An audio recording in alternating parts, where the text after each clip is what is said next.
महाराज जी धीरे धीरे इसका बहुत ज्यादा बढ़ रहा है महाराज जी, लोलुपता। ब्रह्मा जी ने सतयुग, त्रेता, द्वापर, कलयुग, ये चारों पुत्र हैं युग ब्रह्मा जी के, चारों को बुलाया और सतयुग से कहा देखो हमारी सृष्टि में नरक भी है, उस पर भी ध्यान देना। तो सतयुग ने साफ मना कर दिया कि हमारे शासन काल में कोई भी नरक नहीं जाएगा।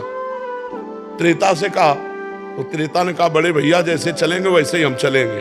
द्वापर से कहा, द्वापर ने कहा आपकी आज्ञा का हम पालन करने की कोशिश करेंगे। कलयुग ने कहा, तो कलयुग से जब कहा कि तुम नरक की, तो उन्होंने कहा पिताजी आप निश्चिंत रहो। जैसे बड़े भैया ने कहा ना कि हमारे राज्य में कोई नरक नहीं जाएगा, तो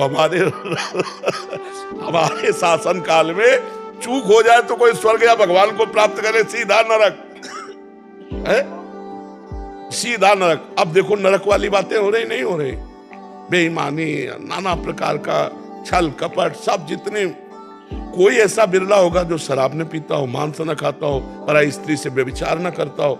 नहीं तो बच्चापन से ही शुरू हो गया, गर्लफ्रेंड बॉयफ्रेंड सब, ये नरक के सर्टिफिकेट है। त्रिविधम नरकस्येदम द्वारम नाशन मात्मना कामा क्रोधा तथा लोभा तस्मा दैत्यम त्यजेत। ये नरक जो है रास्ता है, काम क्रोध लोभ, यही रास्ते हैं। और इनसे बच कौन रहा है? जो भगवान का भजन ईमानदारी से सत्यता से कर रहा है, ड्रामे वाला भी नहीं, ईमानदारी से जो चल कर। तो इसीलिए कलयुग का प्रभाव है, मुश्किल से कोई स्वर्ग या ब्रह्म पद जाए नहीं तो सीधे नरक का सर्टिफिकेट है। आप तो कलयुग को टक्कर दे रहे हैं फिर सब। हम भगवान के बल से, हमारी सामर्थ्य नहीं है, ये भगवान के नाम के बल से, भगवान की महिमा के बल से कुछ घसीट रहे हम भी कि हमारी झोली में आवे तो ठाकुर जी तक भेजे, न नरक न स्वर्ग, सीधे भगवान, सीधे निकुंज, सीधे राधा रानी के चरणों में। सही पूछो तो भगवान किसको चाहिए?